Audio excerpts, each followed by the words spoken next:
Chapter 4. Matryona stopped and said, "If he were a good man, he would not be naked. Why, he hasn't even a shirt on him.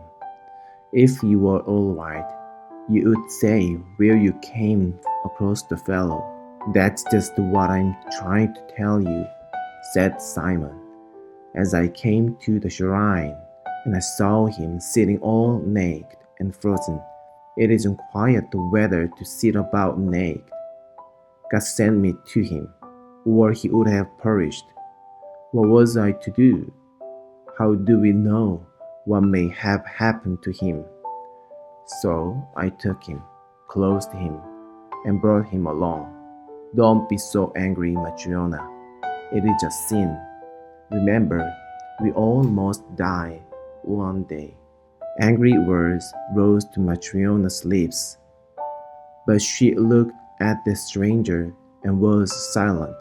He sat on the edge of the bench, motionless, his hands folded on his knees, his head dropping on his breast, his eyes closed, and his brows knit as if in pain. Matryona was silent, and Simon said, "Matryona, have you no love of God?" Matryona heard these words, and as she looked at the stranger, suddenly her heart softened towards him. She came back from the door, and going to the oven, she got out the super, setting a cup on the table, and poured out some kvass. Then she brought out the last piece of bread and set out a knife and spoons. "Eat, if you want," said she. Simon drew the stranger to the table. "Take your place, young man," said he. Simon cut the bread, crumbled it into the broth, and they began to eat. Matryona sat at the corner of the table, resting her head on her hand and looking at the stranger. And Matryona was touched with pity for the stranger and began to feel fond of him. And at once the stranger's face lit up. His brows were no longer bent.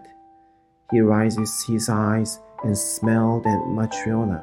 When they had finished the supper, the woman cleared away the things and began questioning the stranger. "Where are you from?" said she. "I'm not from these parts. But how did you come to be on the road?" "I may not tell. Did someone rob you?" "God punished me." "And you were lying there naked?" "Yes, naked and freezing. Simon saw him and had pity on me. He took off his coat, put it on me, and brought me here.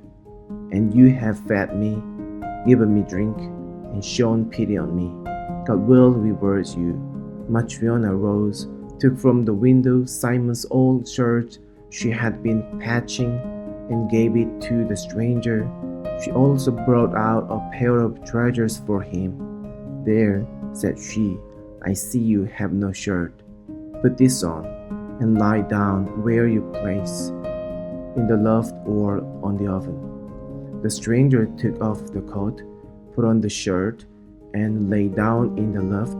Matryona put out the candle, took the coat, and climbed to where her husband lay. Matryona drew the shirt of the coat over her and lay down, but could not sleep. She could not get the stranger out of her mind. When she remembered that he had eaten their last piece of bread and that there was none for tomorrow, and thought of the shirt and trousers she had given away, she felt grieved. But when she remembered how he had smiled, her heart was glad. Long did Matryona lie awake, and she noticed that Simon also was awake. He drew the coat towards him. "Simon, well, you have had the last of the bread, and I have not put any to rise. I don't know what we shall do tomorrow. Perhaps I can borrow some of neighbor Martha. If we are alive, we shall find something to eat." A woman lay still a while, and then said, He seems a good man, but why does he not tell us who he is? I suppose he has his reason. Simon, well, we give, but why does nobody give us anything? Simon did not know what to say, so he only said, "Let us stop talking," and turned over and went to sleep.